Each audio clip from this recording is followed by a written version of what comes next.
Hey,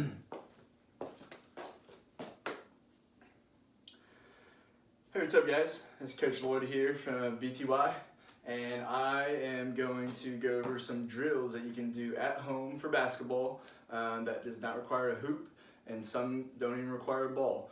I was really kind of bent out of shape how I wanted to do this at the gym and give you guys a good video and a good look, like background and all that type of stuff, but I really realized that us having to be stuck at home, I wanted to show the drills that you can do at home in case you don't have a hoop, maybe in case you don't have a ball, but these are some other intangibles of the game that can be worked on without a hoop and a ball, and honestly are things that as players a lot of people spend less time on. So it's always important to think about all the details of the game and understanding what you should know, so that's where we want to not only just work on our shooting and dribbling, but we want to work on all other aspects of the game.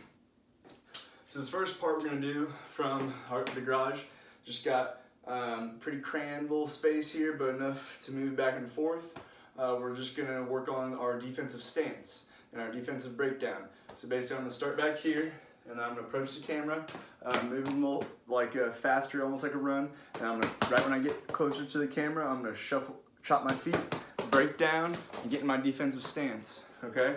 And now this is kind of the stance that we want to be in at all times when we're on defense. Because if we're here, before a play happens, what do we have to do? We have to get in our stance, jump and grab the ball, right? It's pretty hard to just go from here to... So that's where we're going to be in our stance right here all the time. So we grab the ball, jump, grab the ball, back in the stance. All right? So let's just go over the proper stance and the breakdown as you are in a one-on-one defense. So you're in your stance already, which is feet about shoulder width apart. It can be a little bit staggered, knees bent, butt low. Then you want to have your hands out, active and high. So you want to have one hand that can be able to contest a shot, and then hands that can get on passing lanes and loose balls, okay? This makes it harder for the offense if you are constantly being active and engaged, okay? So we're going to start in our stance, and then our guy gets the ball, we run up, break down, and we're in our stance again. All right? We can stay in our stance this whole time. So a good practice little drill here, what we're going to do is we're going to come to the camera, break down, and then we're going to stay in our stance and shuffle back. All right? We're going to do that 10 times. So once you guys do that 10 times, and then to add to this, it'll also be working on shuffling your feet. So remember, when you shuffle your feet and you're chasing your guy, we do not want to cross our feet. Get to where you can see me in the camera. You do not want to be doing this to recover and catch a guy. You want to be in your stance, low, lead with that outside foot to whatever way you're going, and play defense. And then if you get into a spot where he's going to beat you, that's where you have to turn your hip, run, and then break down again, and then get ready to move back and forth. Let me show you that before it's on the camera. So you're here, your guy's going to beat you, so you're going to turn your hip, run, and then break down again. All right?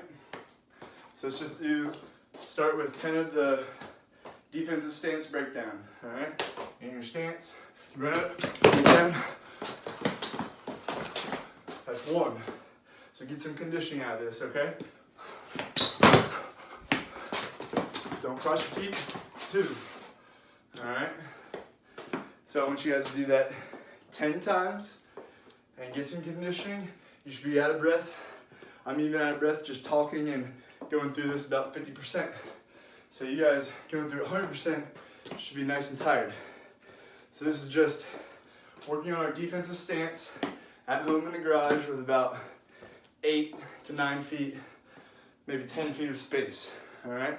So it doesn't take much. And really getting the habit of doing your defensive stance now is gonna make the game time easier. So after you've done your 10 defensive stance, I want you to, almost like a wall sit, you're gonna hold your defensive stance for 3 sets of 30 seconds. And you're gonna be active, all right? Active with your feet and your hands. All right, 3 sets of 30 seconds, holding that stance. Make it easy to sit in that stance by the time you practice this so much. All right. So we got 10. So we got 10 of the defensive stance breakdowns. We got 3 sets of the defensive stance sits of 30 seconds. All right, and now we're just gonna do some shuffles.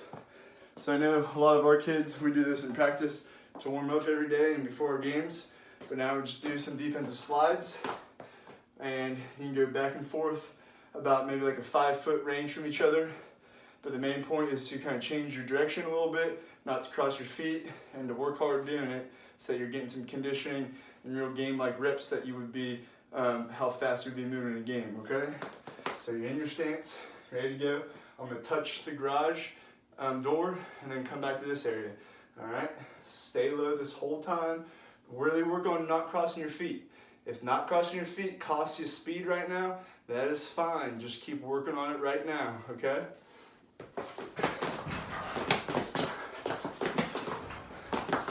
See, my feet aren't even coming close to crossing.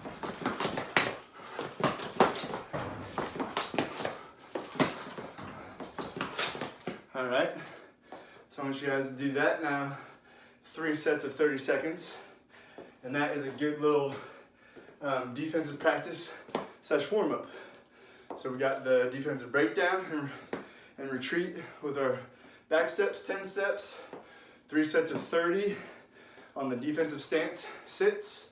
And then we have 3 sets of 30 seconds of the defensive slides, not crossing our feet. All right, so that's gonna be some defensive drills that you can work on. Once you get those done, add one more drill. You can add a ball to this of any type, really. And so you might need a little bit of extra space, ceiling space, but really you just need to know not to bounce this ball really crazy hard. So the main premise behind this drill is gonna be bouncing it, jumping, catching it at your highest point, and bringing it down strong, all right? I want 10 of these. This one's gonna be a little slow pace. All right, so now do it 10 times and hard. Not only hard to jump up, just grab it, but then rip it through hard and be strong with that ball hard. Get in your mind that you need to be strong with the ball from start to finish at all times. When you walk in the gym till you walk out of the gym. There's nothing worse than having someone take your ball from you. That's your ball when it's in your possession. All right? So we'll do 10 of these. One, 2. All right? Change your pivot foot up. I just did 2 with my left pivot. I'm gonna do 2 with my right pivot. All right? 1. So the only thing that I can't exactly do is really push myself to jump to the highest point.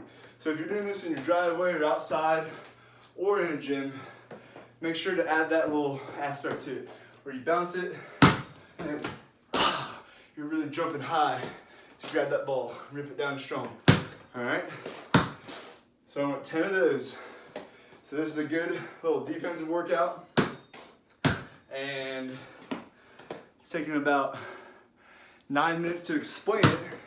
So once you understand, it's really something that you can get done and get a really good condition workout, skill workout, without taking any shots or any dribbles in about 15 minutes, okay? But it's all about how hard you push yourself. So this was the defensive drill video for the at-home defensive drill video that you don't need a ball or a hoop for. And then we'd like to move on to the offensive drill video where we'll integrate a basketball and some other things like that. But thanks for watching. Please subscribe to the page, like this video, comment with any questions. We'll be happy to get back to you with your answers. And we'll see you next time.